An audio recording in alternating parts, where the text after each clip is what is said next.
remote corner of our Earth stands the little kingdom of Siam, one of the last of the world's absolute monarchies, where 10 million people live their lives in partial seclusion from the outside world. En route to Bangkok, the chief city of this ancient country, we pass a Chinese junk, which reminds us that most of the early settlers in Siam came from Mongolia, a province in China. After sailing up the Gulf of Siam, we arrive at a little peninsular port where a train is waiting to take us to Bangkok, about 35 miles inland. Before departing, we obtain our first bigamy as permitted, but when it occurs, the first wife is always acknowledged the head of the household. Incidentally, Siamese mothers never kiss their children, nor do husbands kiss their wives.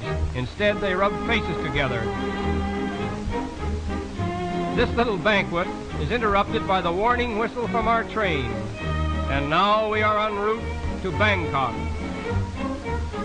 Except for a few railway lines, all travel in Siam is by water. The level of the land is so low and the soil is so soft. Experiences of the courageous engineers who conquered this tropical jungle with the first railway in Siam.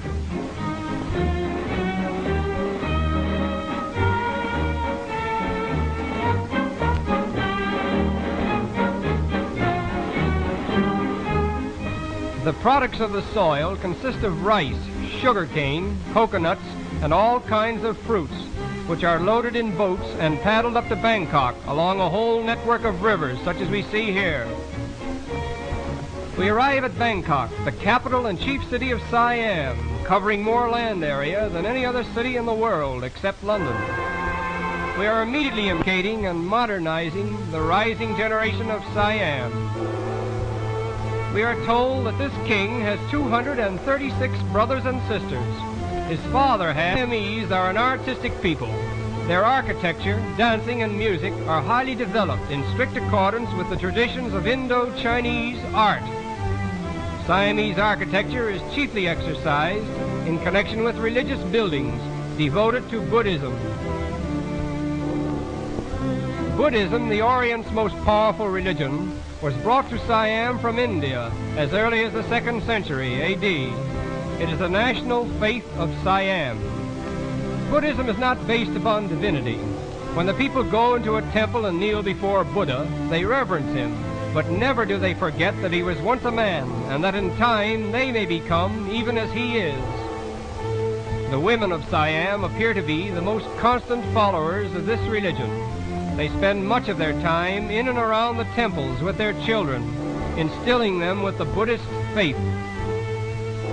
This is the temple of the Emerald Buddha, so called because of an emerald image of the great Buddha, which is lodged beneath one of its pointed domes.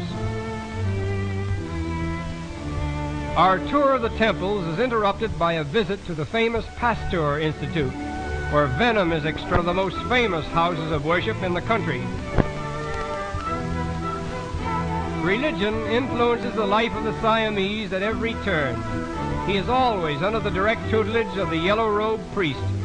In fact, every Siamese, including the king himself, must spend a period of his life in some one of the 10,000 monasteries of the land. In Bangkok alone, there are at least 500 temples dedicated to Buddhism.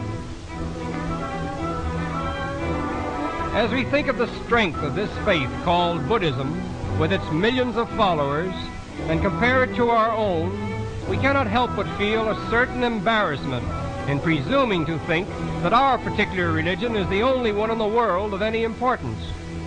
And it is with this thought that we leave Siam and continue our voyage to Korea, where this same Buddhism is supported by another 17 million souls.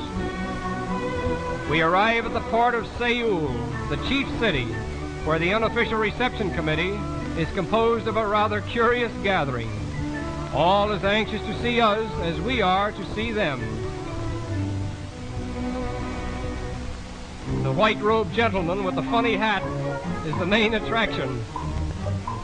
This fellow is a typical example of the native Korean. He bows to the dominion of Japan, but he firmly declines to admit the superiority of Japan's intellectual and moral culture over his own.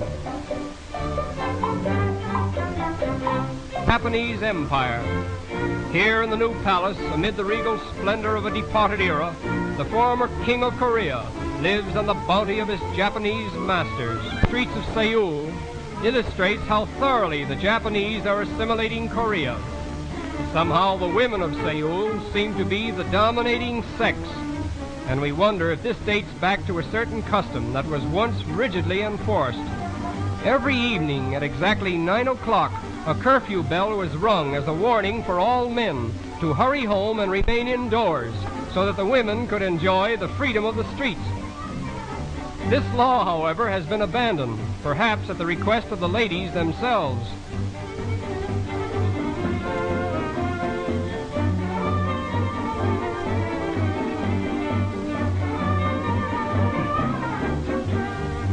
The children of Korea are particularly interesting. Almost from the time they are able to walk, they are obliged to care for their little brothers and sisters. The first thing inculcated in a Korean child's mind is respect for his father. In fact, the 4 dreadful things which a boy fears most are earthquake, wind, fire, and father. Playing dinner and imitating the ponderous etiquette of their elders is a favorite amusement.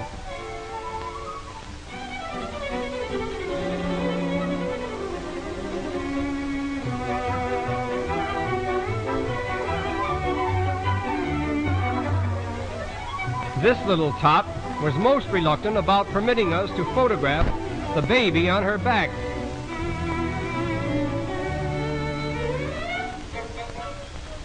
In an Oriental garden, we were afforded the special privilege of seeing a native dance, very much like those given by the geisha girls of Japan. This is called the drum dance.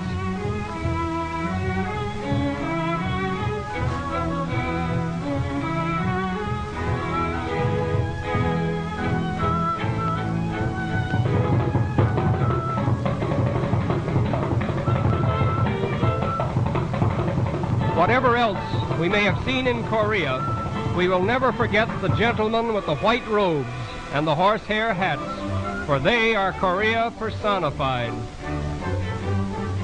And it is here that old Korea bows to us in gracious farewell.